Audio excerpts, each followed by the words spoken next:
انواع مدل‌های تویوتا: کرولا، پرفروش‌ترین مدل تویوتا. کمری، سدان خانوادگی متوسط. یاریس، سدان کامپکت کوچک. آوالون، سدان نسخه لوکس. لوین، سدان کامپکت.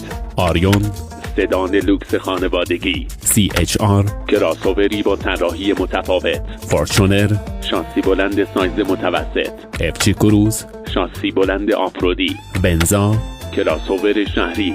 فرانسلندر، کراسوور کامپکت و مدرن. وایدلندر، کراسوور دو دیفرانسیل. رافور، کراسوور محبوب شهری. هایلندر، کراسوور خانوادگی. پرادو، شاسی بلند متوسط.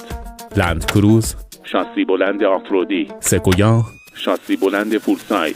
فوررانر، آفرودی کلاسیک. هایلوکس، پیکاپ پرطرفدار تویوتا.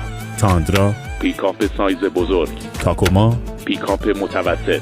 سوپرا، خودروی اسپورت معروف تویوتا. GT86، کوپه اسپورت سبک.